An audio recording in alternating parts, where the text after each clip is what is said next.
Angela is the wrecking ball of Marvel Rivals. Now I'm gonna explain what I'm saying. Okay, first for a little bit of context, it's 2:30 a.m. California. It's Saturday night. I went out. I drank probably more than what I should have. I'm not exactly sober, but that's fine. That's okay. That's fine. All right, because I have a lot to say. So first and foremost, why the fuck is Angela like Wrecking Ball? They don't have a ton. Okay, they have some similarities. I'm gonna go over those first, right? So the first thing is that Wrecking Ball and Angela are both like super hard to play. You really need to dedicate quite a bit of hours to learn how to play the character. Now, with Angela, it's not as much as with Wrecking Ball, because for me, like when I had 20 hours with Wrecking Ball, I was nowhere close to being able to play that character in comp, right? Just because they have so much text.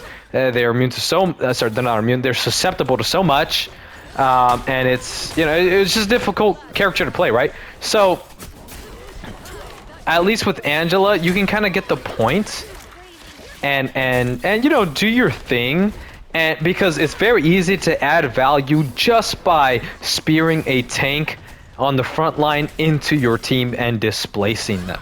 Right, so that's a very easy way to get value out of the character without really being that good at the character. So that's number one, skill floor. Right, you're not going to see a lot of Angelas. You don't see a lot of Wrecking Balls, but whenever you do see a Wrecking Ball and whenever you do see an Angela, you're not going to have fun, and especially if it's a good one. That's the worst part. People hate playing against Wrecking Ball. People hate playing against Wrecking Ball. Sorry, I already said that. I'm fucked up. People hate playing against Angela. Or they will hate playing against Angela, and you know that you're playing good as Angela when the enemy supports or somebody on the other team is saying, "Hey, bro, you're not getting a lot of kills, but you're just annoying. Like I just hate you. Like I just that's the point. That's what you're supposed to do." So, similarity number two is going to be the play style, right? So as Wrecking Ball, what you want to do most of the time, I have about 130 hours on Wrecking Ball at this point. In Overwatch, right?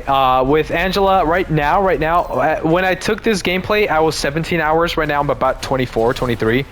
But the main difference is that whenever you go in to make a play, you're not exactly going in for a kill. All right, your stats are going to be pretty low for the most part. You're going in to disrupt the backline's resource management, right? So you want to make sure that you bait out Fade. You want to make sure that you bait out, the Luna Snow freeze or Mantis, stun, stuff like that, right? Same thing with Wrecking Ball. Oh shit. Sorry, my controller just fell. But with Wrecking Ball, you do not want to commit most of the time because you don't do a lot of damage. You don't have any one shots. And you're very susceptible to CC. So, Angela, it's similar, but like honestly, it's quite a bit worse because CC in this game is so much worse, so much worse. Actually, I'm gonna take us out of here because I only died once in this game, and this was actually a really good game. But this was before I learned that Angela had a one shot, and learning Angela's one shot really changes up the play style. And yeah, let's look at my history here. Yeah, I've been doing pretty bad. EOMM exists, but what you're gonna do, hold on, let me go ahead and go the Vanguard. So the tank matchup is pretty interesting. So against Hulk, whenever Hulk goes in, you could just spear him out, right? Whenever he dives your back line, you're really good at peeling for him because you could just take him out. You could just move him out of the space that his supports that your supports are taking. If you spear him up into the sky, he can't do anything except for bubble until he hits the ground. So not much he can do. Captain America, he can't really interact with you, but if you land a spear, it's really detrimental to his play style loop, right? So he can stall point forever, right? But if you do happen to land that one spear, you might not kill him, but you're gonna take him off point, right? And he's not gonna touch for at least a good 2 or 3 seconds. Doctor Strange, you pull him into your team, he's going to fly up. If you have your full charge primary fire, you can knock him down. So that's just a skill check. Emma, she she can interact with you. She can actually get you. She can grab it. Okay, it's once every 18 seconds, right? But it is a really interesting skill check there. So you got to be careful when you play with Emma. She can't interact with you until she lands your grab, and then you're cooked. But same thing with you. You can't interact with her unless you land your spear, which you're a little bit more likely to do so because you get it in once every 3 seconds, and the meter refreshes once every 9 seconds, right? So you're going to get it twice as often as you are as compared to when she gets her grab. Groot, if you die to his walls, you just suck. So just pull him in and you'll be fine. Magneto, same thing. He's going to self-bubble, and he's going to shield, and he's probably going to survive because he's not going to take any damage for a good 4 or 5 seconds. Penny, you are a very hard counter. If you displace her outside of the range of her mines, now what's going to happen most of the time is that whenever you go in for the spear, you're going to be too low to the ground. And you're going to get hit by a mine. Even if it's 1 or 2 mines, you're going to get slowed, right? So even if you hit her and then you immediately look up, you're going to be too slow. And your meter's going to run out, right? Your meter's going to run out before you can move her enough to get her out of the her mines.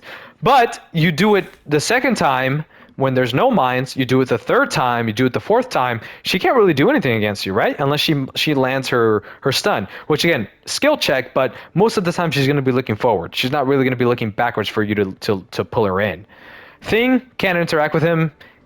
He doesn't really. So he interacts with you as much as he interacts with like a Magic or a Black Panther, right? Like he is not going to do anything actively until you go in, and at which point, once he notices that you're in, you need to have already gotten the value. So if you let him stun you, earthbound you, and all that stuff, you're probably gonna die. So the point is to go in, get your value, force out a cooldown, and get out. You probably shouldn't commit to the kill until you know that the thing is out of LOS and out of the effective range. Thor is really interesting. I think this is a 50-50 matchup because his abilities, primarily his Lightning Realm, is really annoying. Oh my god. Not only does it ground you, it slows you. So, and the thing is, as an Angela, you can't use this ability. Hold on, which one? It's the the Divine Judgment. You can't ground yourself. So Thor can ground you, but you can't ground yourself so that you can, generate at least a little bit of overshields and 1v1 him once you exit his field. So it's again, it's a bit of a skill check. It's just a circle, right? It's just a sphere. So if he uses it on you, he can't use it on anybody else. So it is a really valuable cooldown to use, but it's also valuable if he hits it. So you got to be careful. Venom, you are a very hard counter to Venom's dives. When Venom goes in, most of the time he's going to depend on landing his L2, right? His this shit. I forgot what it's called. I'm not sober.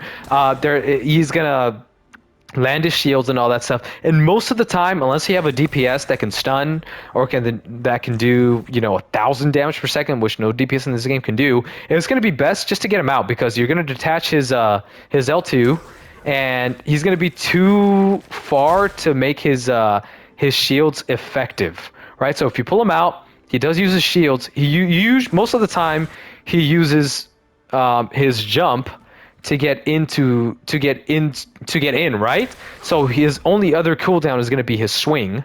So either he has to walk to the back line that you just took him away from, or he needs to swing back to the back line that you just took away from, which he's only going to do if he has ult. Or he's just going to get out. He's going to use the swing to get out. So you're a really hard counter as long as you pay attention.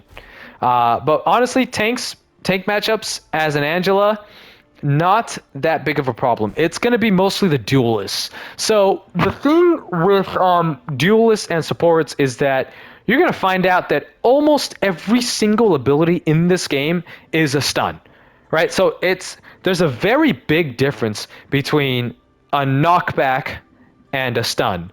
A knockback is just a physical displacement of your previous position. A stun can cancel your abilities, right? So you're gonna see a hard stun where it's a very obvious interaction between your character and the other, like Black Widow's kick. That one, it's a little bit more fair because you can kind of telegraph it, and you can kind of know that you know that you're being stunned and you know that it's coming, and it's very obvious when she uses it.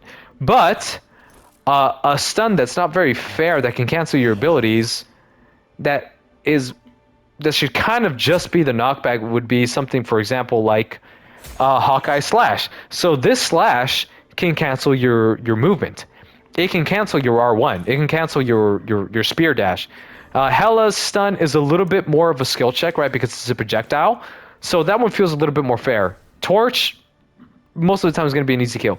Iron Fist, for some stupid ass reason, his Kunlun kick is a stun. It's not a knockback. It is a stun. It will cancel abilities. It will cancel ultimates.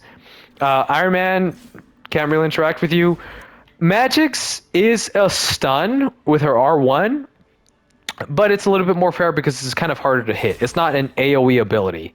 It's not like Iron Fist where he just kind of goes in the general direction and he's going to kick regardless of whether or not he hits the ability. Magic will only hit the second part of her ability if she actually lands the dash. Mr. Fantastic is a hard counter, but for the most part, unless he lands this one, the Distended Grip, you're not going to die. You can probably still survive whenever he does his humps, right? Whenever he does that stuff. And it's really bullshit whenever it happens. But he doesn't do enough damage to kill you, so you can usually just turn around, knock him back with your R2 or shield, and you will survive the interaction. And that's honestly, that's what's important. It's just surviving. It doesn't matter if you didn't force out cooldowns. It doesn't matter if you didn't get the kill or whatever. As long as you survive, you'll live to fight another day, right? So that one. So with Mr. F, it feels a little bit more skillful, and you know, this is the only one that you got to be careful for, because once he grabs you here, it's a slow for 3 or 4 seconds, and he's gonna knock you back, and he's gonna cancel your abilities. Moon Knight, same thing. This, for some reason, I never understood why this needed to be a stun, because the ability would work just fine if it wasn't. It would still do a ton of damage, but you know, whatever.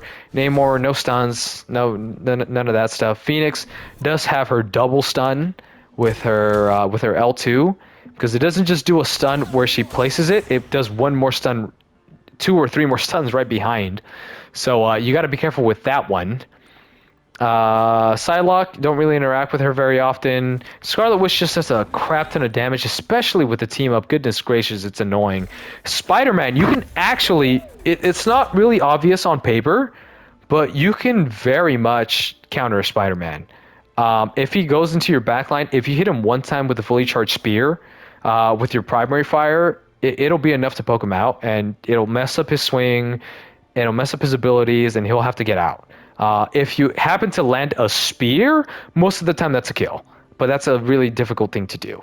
So you do hard counter Spider-Man. Now it is a bit of a skill check, more so leaned into the Spider-Man's direction. Actually, well, into your direction, like 60-40, because there is a really good chance that Spider-Man can just dive you.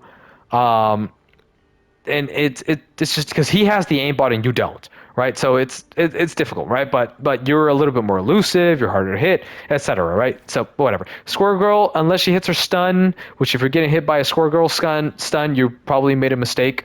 You shouldn't be getting hit by Squirrel Girl stuns. Star-Lord, I would say, is the second biggest DPS counter to Angela, for a couple of reasons. So his ult, honestly, it's an insta-kill on any flyer, right? So you're probably going to kill Iron Man, Storm, Ultron, etc. This is an aimbot ability. Anybody who's around is going to take a ton of damage, right? And look, it does easily at least 200 damage. And then it's his invincibility frames mostly that's going to be the counter. So his invincibility frames in the Stellar Shift, if you hit your R2, right, your fully charged spear into him, into an invincibility frame, it is gonna use up the charge that you built up, and he's not gonna take any damage. So if he's at full health, you use your primary damage ability, and he still has his entire kit. most of the time he's going to poke you out. So it's best if you land the primary fire, you can probably still brawl it out. But if it's the cooldown is so short on his invincibility frames that sometimes it's just not worth it. And just the fact that I have to say that the cooldown on an invincibility frame is very short. Like, that's just whatever, right? Marvel Rivals is Marvel Rivals at this point, right? Storm, she can land. Her damage boost is really what's going to hurt, which is going to be the case for most tanks, right? If you land a damage, if everybody in your team is damage boosted, everything's going to hurt a little bit more, especially as a tank. But it's going to be this one when she boosts, because she aimbots a little bit, right? Like, she lands an attack, and then she lands an attack on you, and then she lands an attack on somebody else that's not even in her line of sight, right? And it does a crap ton of damage. So that's something you got to be careful for. Punisher, you're not very easy to hit. So even if they go hit scan, it's not really. You can still like outmaneuver it. It's not that difficult to outplay it. Winter Soldier, his entire kit revolves around countering you. I played many games against Bucky's, and it just sucks. First of all, the fact that his primary fire explodes and can 3-tap people, that far away. I mean, that's kind of stupid. So this canceling melee abilities for 1 second. Normally, it wouldn't be that hard of a counter if his primary fire didn't do 300 damage per second, And same thing with this one, right? If he hits you with this, you're going to be grounded. If he hits you with this, you're going to be, stunned, right? So every single piece of his kit counters you. So you have to be really careful. Now, these cooldowns do rotate quite a bit, and this one specifically, the Tainted Voltage, is a bit of a skill shot, right? So if he doesn't land it, and all he has is a Trooper's Fist, again, that one's a little bit of a skill shot. This one's a little bit of a skill shot. Like, there is ways to outplay it without the game feeling like unfair, right? Because it's not an aimbot ability. He does have to aim it. Almost all of these abilities are projectiles, right? So they have travel time. So you can see him charging up his hook. Although the wind-up time for the voltage is pretty low. You have a shield, right? You can block it. You can go in, right? There's counterplay. So Winter Soldier has the most counters to your kit, but also has the most counterplay, which is why he's a little bit more fair. I'm not super mad about his abilities having a ton of CC. Wolverine, if you're getting hit by a Wolverine, that means you're probably on the ground a little bit too much, so you're going to have to play a little bit more in the air more often and not commit your brawling ability very much, because he's going to beat you in the brawl no matter what. So that's that one. Now, supports. Jesus Christ, do I hate supports in this game. Because every single support in this game, okay, the majority of supports in this game have a stun. Not knockbacks, they have stuns. So Adam Warlock, he can double heal. He can survive your dives, whatever, but that's fine. He's not going to really poke you out for the most part. Cloak and Dagger has her, let's look at her abilities. She has her fade, she can self-heal, and she can aimbot you with her secondary fire, which when she lasered on with the Terror Cape, it is quite a bit of damage, so you just got to be careful. Right, but again, it's a skill shot. If she doesn't land the blind, then it's fine. Invisible Woman is one of the fucking worst characters in this game. Oh my god. No, I'm just kidding. She wasn't. I didn't really have that much of a problem with Invis. Hold on, I'm gonna drink a little bit of water.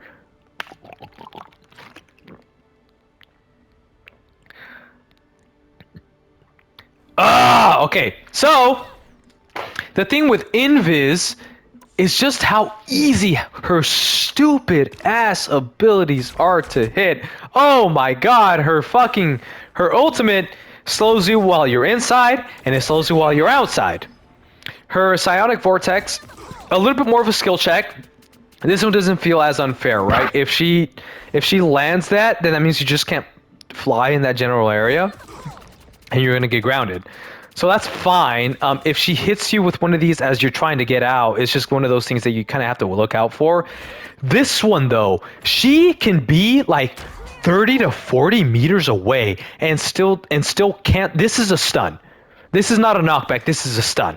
So if you're flying away and she hits you with one of these, it doesn't physically displace you. It cancels your abilities. So that's what makes this so frustrating, right? Like it does like if it were just a physical displacement, there'd be a little bit more counterplay to it. But the fact that it cancels your abilities is really frustrating. And then there's her double jump, or sorry, her primary fire, which doesn't really get used very often. Her double jump, of course, so she can survive the dives. And then her stupid Guardian Shield that you're going to feel very often. The thing with the Guardian Shield is that for some reason, NetEase said, we're going to give this character a shield that also heals. But the fact that it blocks damage and that it gives you health is not enough. We're also going to make it so that you are slowed. So if you dive someone and she shields it, you're going to get slowed. And the most frustrating thing with this ability is that your melee attack, your primary fire, can get blocked by the shield, which doesn't make any sense. You will use up your full charge if you hit her shield. So you got to be kind of careful with that. It's kind of bullshit. It really shouldn't be that way. But you know, whatever. I guess this character just apparently needs all of these abilities to fucking work for some stupid ass reason. But yeah, whatever. That's just me being mad. I really didn't have a problem with this character until I started playing Angela. But yeah, this is really probably one of the biggest counters. So whenever they play Invis and Bucky, you're gonna have a really hard time as an Angela. Now, as a Jeff, his primary fire, the fact that it knocks back, super stupid, super unnecessary. It can cancel ultimates, it can stun you, and it can knock you back. This is a really overpowered ability, but you know, whatever. I guess the character needs it because they're not that good otherwise. Low key, a little bit more of a skill matchup, right? Because you don't always know if you're pitting the right person. The runes, they're on a really long cooldown, etc., etc. Luna, she just has her freeze. Her only annoying ability is her clap. So whenever she because she gets what is it? She gets I'm not sober. She gets hit scan with that. She gets hit scan. So again, you gotta look out for that. And that for some reason does a ridiculous amount of damage. You don't really think that it's a lot, but when she's healing and then when she's hitting you and when you're already low, like it's just kind of stupid. Mantis, again, she can hit you with her stun. She could survive a lot of because of the slight amount of self-healing, she could survive the Angela one-shot. So just gotta be careful, but there's counterplay. It's a little bit more fair of a matchup. Rocket is just really difficult to pin and to interact with for the most part. You can follow a Rocket all game and you're probably not gonna kill them.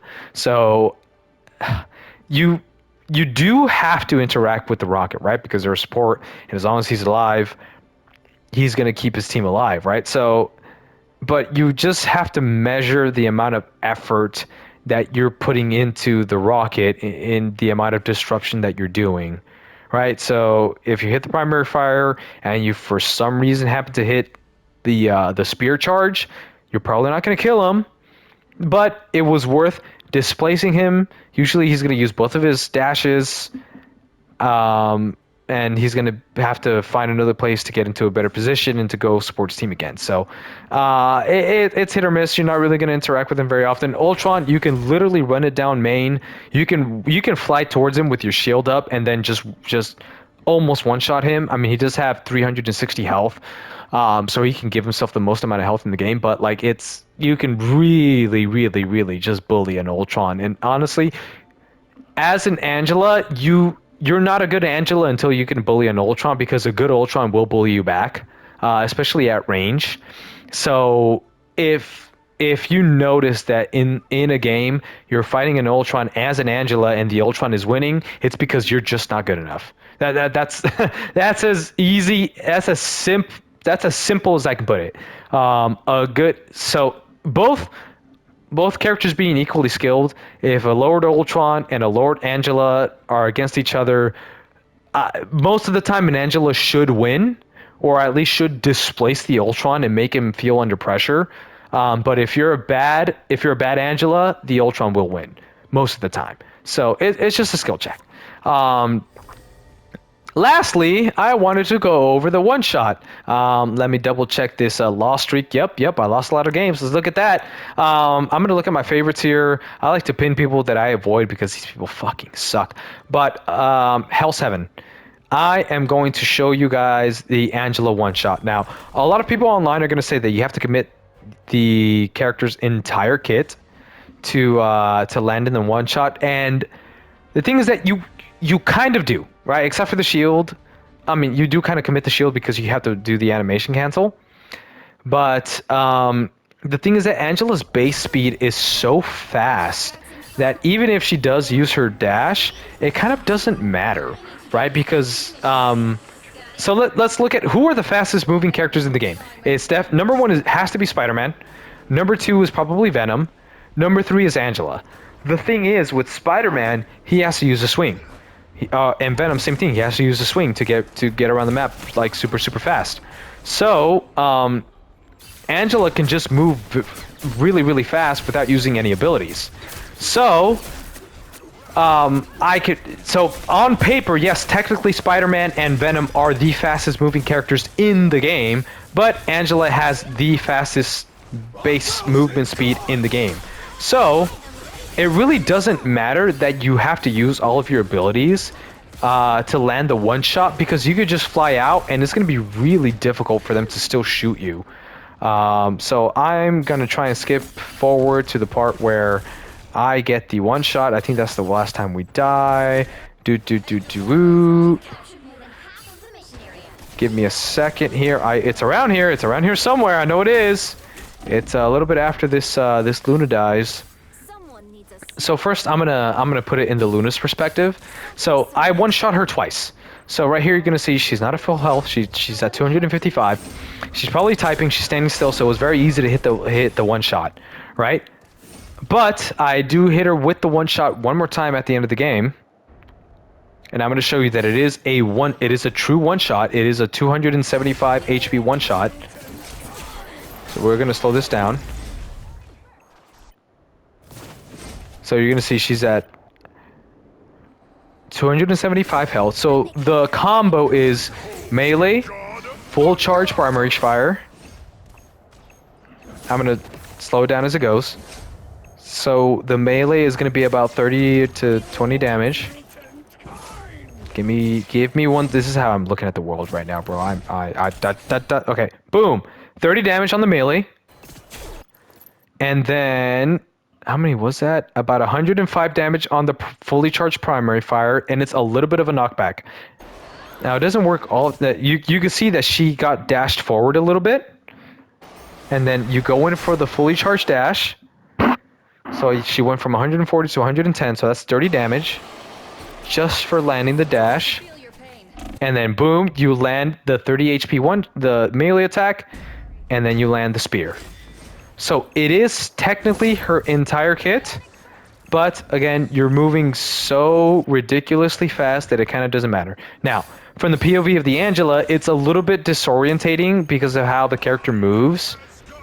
So here's at full speed. So that's I'm gonna slow it down a little bit so you guys can see exactly what I'm doing, pace, movement by movement. But it is a very difficult thing to land, and most of the time you're not going to land it. It is something that you're mostly going to land only on unassuming targets. So you land the melee, you land the knockback, boom, you're going to get the big dink from it. Now you're also going to notice that my meter for my charge is not fully charged. So it doesn't need to be at 100%, but it does need to be probably, I would say, at about 70 to 80% for you to be able to land the one shot. And then you need to put yourself in a position that you're going to easily land the stun. Now, I like to bring them upwards because it's away from their team. Thor can't really peel. She doesn't even know what's happening. So it all happens really fast, right? So go in and then you hit the melee and the one shot. At that point, your bar in the middle is not going to be fully charged, but it's going to be charged enough that it is going to do that slight amount of damage. So we're going to play it again. Slow down. Melee, primary fire. Dash. Melee, primary fire. It wasn't fully charged, but it was mostly charged. So this is a really important thing to know with Angela, because you're not going to be landing these very often, but if they get stunned, or if you know that they're standing completely still, or whatever, it's a really easy and almost unreactable way to get the one shot. Because again, we're going to look at the Luna's POV at full speed. What could she have possibly done? Let's see. One more time. At full speed, she doesn't know that she's getting hit until the second ability is landed, and then she gets stunned.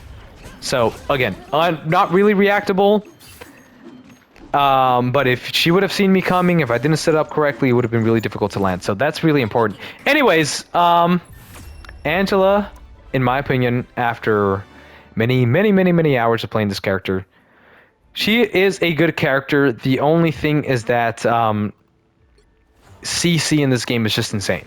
It's just like everything is a stun. Nothing is a knockback. Everything is a stun for some stupid ass reason, right?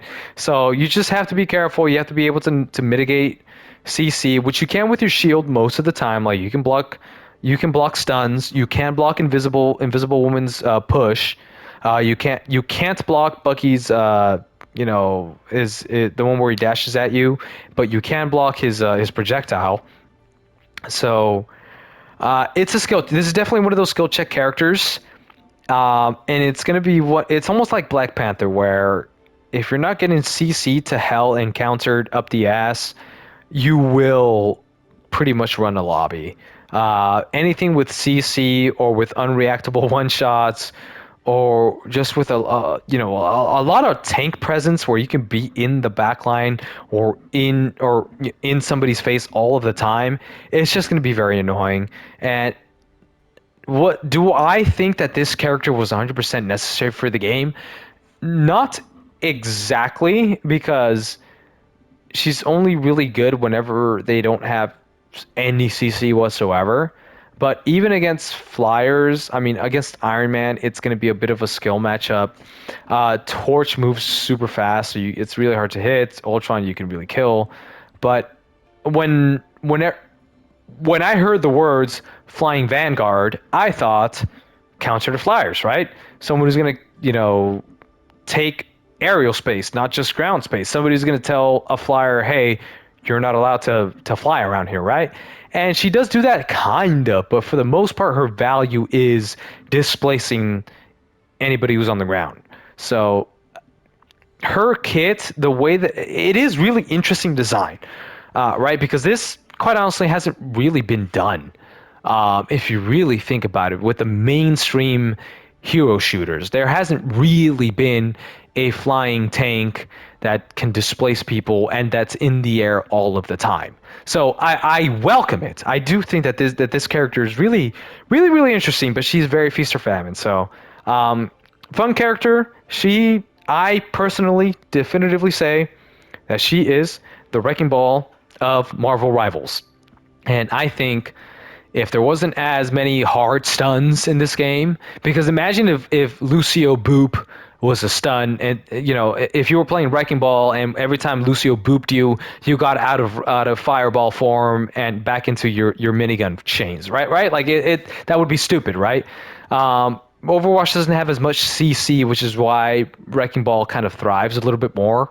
I'm sure if Wrecking Ball was in a game like Marvel Rivals, he would probably be looked at as a really weak character because of how counterable he is.